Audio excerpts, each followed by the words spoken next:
Chapter 6. The Circulation of Capital. With the valorization process, capital alternately adopts the forms of commodity and money. As evident in the general formula of capital, money commodity money prime, the valorization process encompasses both acts of production and acts of circulation. The previous chapter only dealt with the production process of capital, a process depicted by Marx in the first volume of Capital. Marx examines the circulation process of capital in the second volume. In this chapter, we will illuminate a few key concepts from Marx's analysis that are necessary for an understanding of the content of the third volume. Section 1. The Circuit of Capital. Costs of circulation, industrial capital, merchant capital. The formula money commodity money prime is an abstract depiction of the circuit of capital. This breaks down into 3 stages. The first stage. The capitalist appears as a buyer on the market and converts his money capital into commodities. Money is the independent form of value. Money capital is the money form of capital.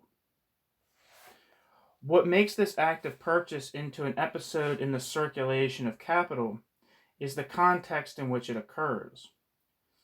The capitalist purchases a commodity in order to produce new commodities that are to be sold for a profit.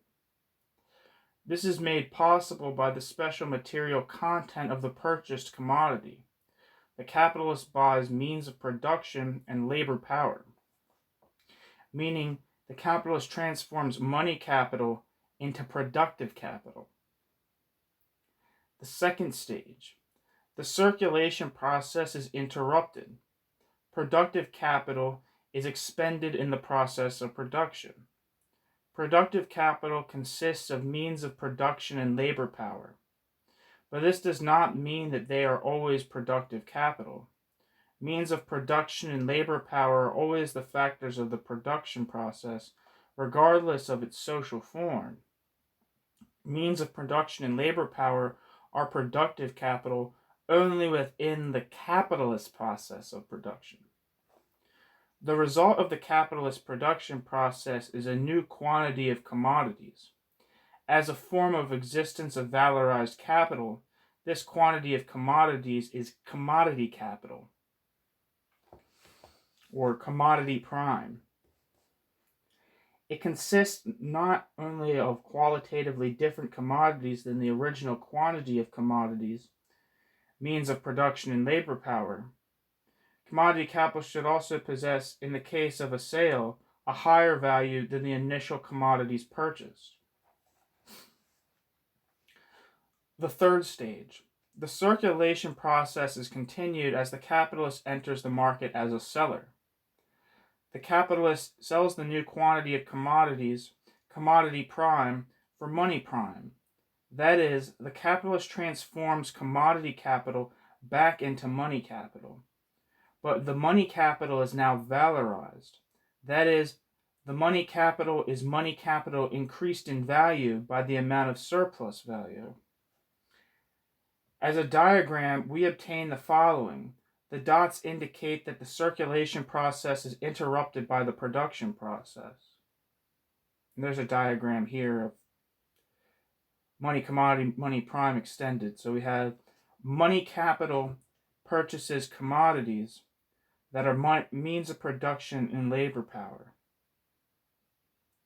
These are deployed in the production process, which interrupts the circulation process. And at the end of this production process, we have commodities with augmented value. And then we can sell those augmented valued commodities for augmented money capital, or money prime.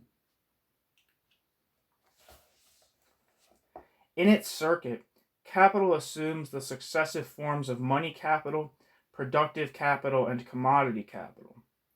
These forms are not independent varieties of capital, but rather individual phases of the circuit of capital. The time spent by capital in the production process is the time of production. The time spent by capital in the circulation process, whether in the form of money capital seeking commodity sellers or as commodity capital seeking buyers, is capital's turnover time. The time of production is longer than pure labor time. If machines remain idle overnight, or if supplies are kept in storage, then capital is still located within the production process, even if temporarily outside of labor time.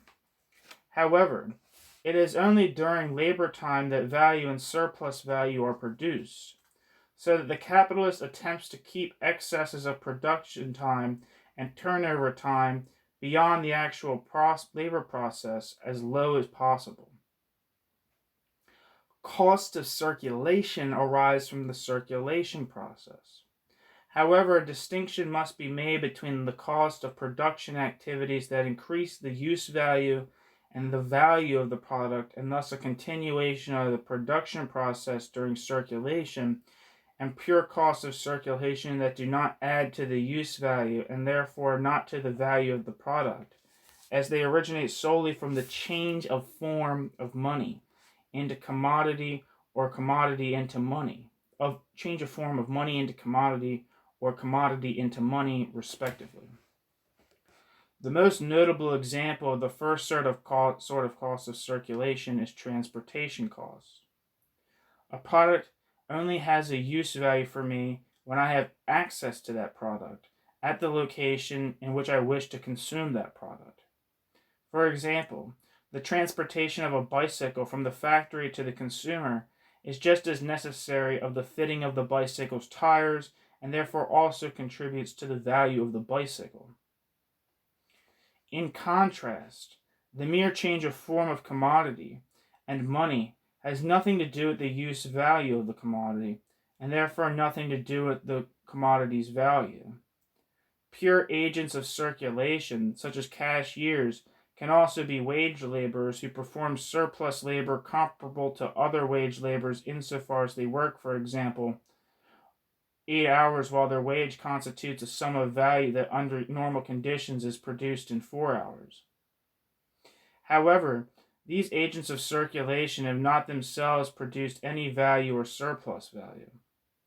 Their labor is labor that is necessary under capitalist conditions, but is nonetheless unproductive, meaning that it does not create surplus value. The wage for this labor and the value of the means of production used by it is a deduction from the surplus value created by productive laborers. The fact that unproductive laborers perform surplus labor and are therefore also exploited does not contribute to surplus value, though the exploitation of the unproductive laborers diminishes the deduction from surplus value.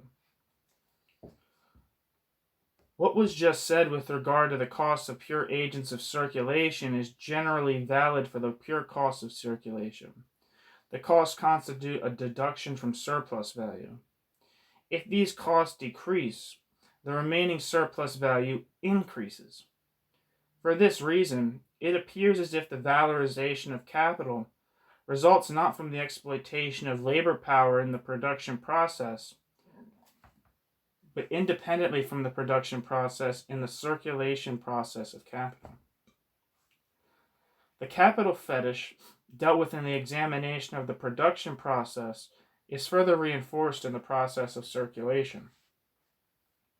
Marx refers to capital that passes through the three forms of money capital, productive capital, and commodity capital as industrial capital. This term is not intended to underscore the material character of this capital, such as the use of large production facilities, but is a distinctive feature from the perspective of value.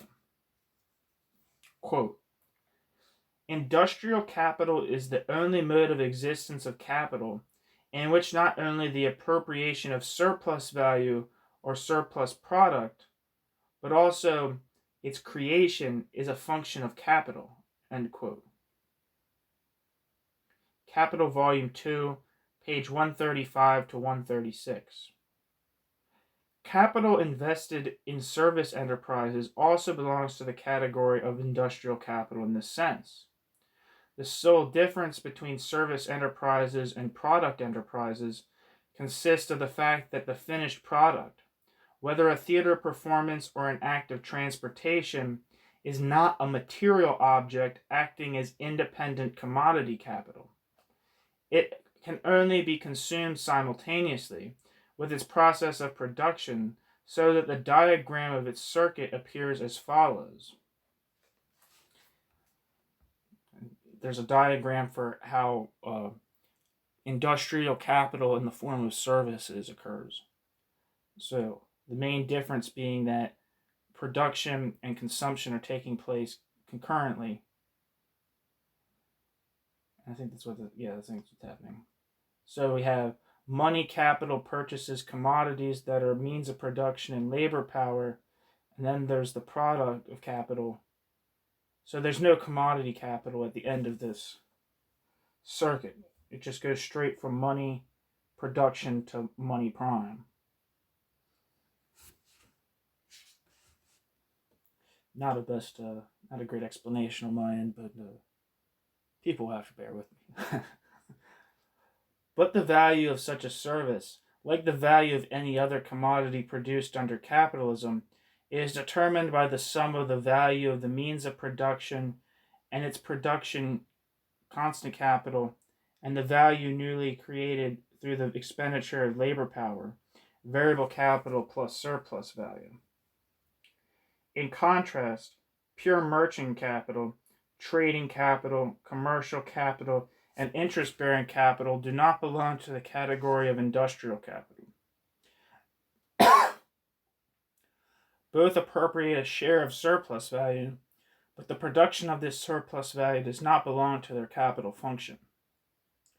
Pure merchant capital is only involved with the purchase and sale of commodities. The laborers employed by merchant capital perform unproductive labor that does not yield any surplus value.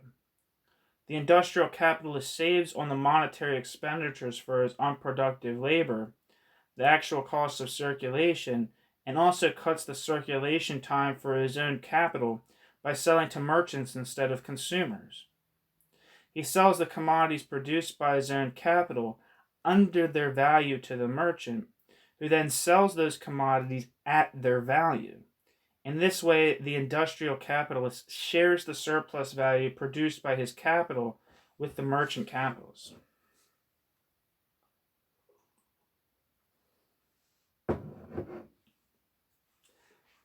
Section 2. The turnover of capital, fixed capital, and circulating capital. If the circuit of capital is not considered as a single occurrence, but as a periodical process, one speaks of the turnover of capital. The turnover time is the sum of production time and circulation time. It is that period of time for which a capitalist must advance capital before he obtains it again as a valorized sum. A part of the means of production, such as buildings and machines, are only worn out after numerous production periods.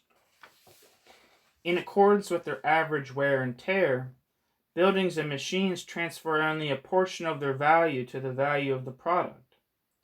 If, for example, a particular machine can be used through 20 production periods, it then transfers a 20th of its value to the product in each production period. Whereas the value of this machine partially enters the sphere of circulation, the machine in its physical form remains within the sphere of production. The components of constant capital with this characteristic are referred to as fixed capital. Opposite to fixed capital is fluid or circulating capital. This refers to those components of capital that are physically used up within a single production period, whose natural form therefore disappears. Belonging to the category of circulating capital are, on the one hand, the non-fixed parts of constant capital, such as raw and auxiliary materials, energy, and so on, and on the other, variable capital, labor power. The difference between fixed and circulating capital is not a material one, such as that between animate and inanimate objects, but a difference in the circulation of value, such as of enormous practical significance for the capitalist, which is of enormous practical significance for the capitalist. Under normal conditions, the value of circulating capital is usually replaced after a single turnover and must be immediately advanced for the next production period. The value of fixed capital is only fully transferred to the product in the course of multiple production periods, and therefore only a part of it is returned after a single turnover. These returns are not immediately needed, but only when the material elements of fixed capital actually have to be replaced, such as when a new machine has to be purchased. Then the entire amount of fixed capital has to be advanced in one fell swoop. Until then, the returns of fixed capital constitute a sinking fund. The distinction between fixed and circulating capital, as well as between constant and variable capital, are both distinctions of productive capital, of the capital value transformed into means of production and labor power. The distinction between constant and variable capital refers to the constitution of capital. Constant capital merely transfers its value to the product, whereas variable capital creates new value in the amount of variable capital, cost of wages, and surplus value. In contrast, the distinction between fixed and circulating capital refers to the circulation of value, the point in time when the corresponding capital value returns once again to the capitalist. The distinction between constant and variable capital presupposes a series of theoretical insights into the process of value creation, concerning the connection between value and labor, the difference between labor and labor power, the recognition that wage as compensation for labor is an imaginary expression. These insights are not a matter of course in everyday consciousness, even for the capitalist. Concerning everyday consciousness, see Chapter 10. In contrast, the distinction between fixed and circulating capital is, on the basis of its practical significance, immediately apparent for the capitalist and a foundation of his calculations. As this distinction subsumes variable capital and a portion of constant capital under the label of circulating capital, the distinction between constant and variable capital is obscured even further.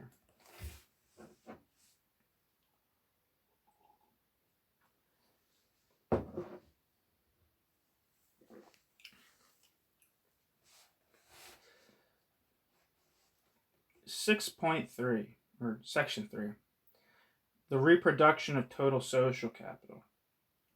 The circuits of individual capitals are intertwined and presuppose one another.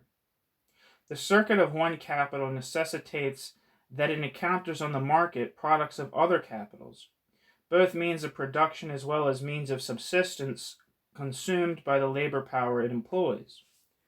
If the individual capital has produced commodities, it is dependent upon its own commodity entering the circuits of other capitals as means of production or subsistence.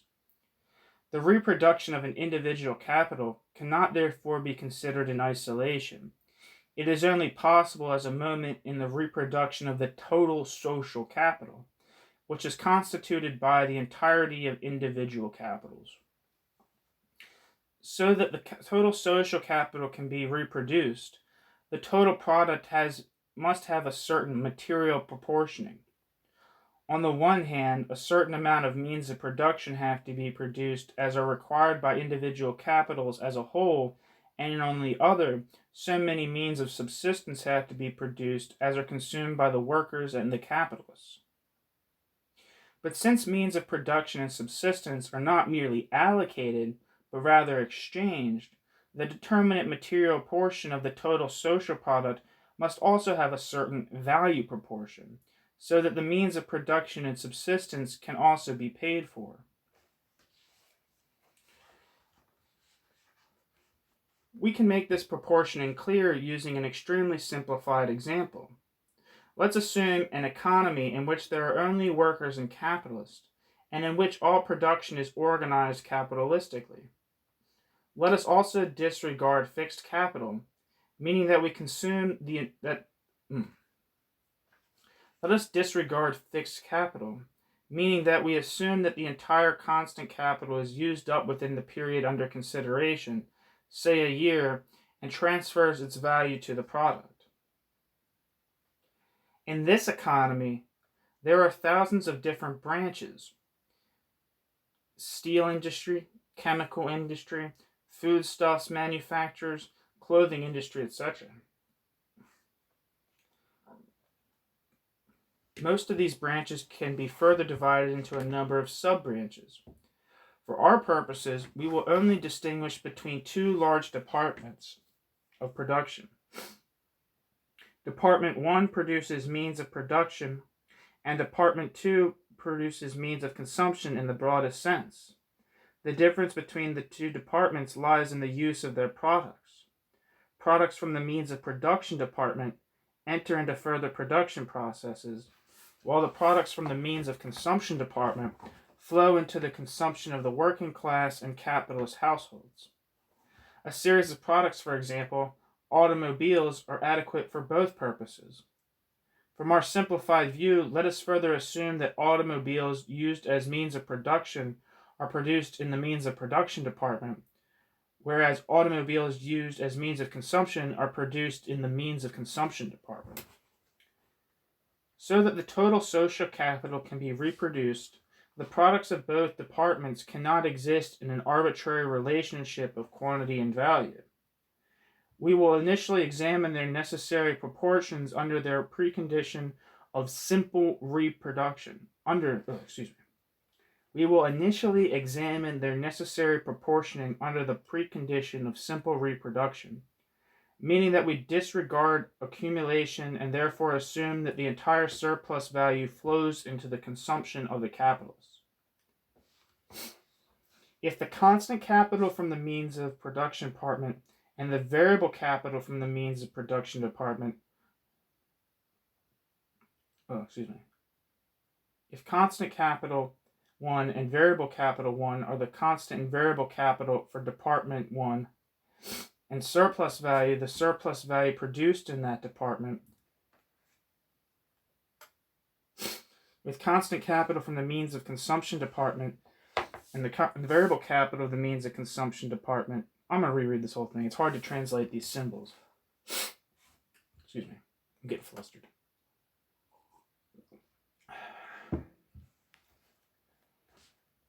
If constant capital in the means of production department and variable capital in the means of production department are the constant and variable capital for the means of production department, and surplus value in the means of production department, the surplus value produced in the means of production department, in that department, with constant capital in the means of consumption department and variable capital in the means of consumption department and surplus value in the means of consumption department, the corresponding values for the means of consumption department, then the following is valid for the total product value.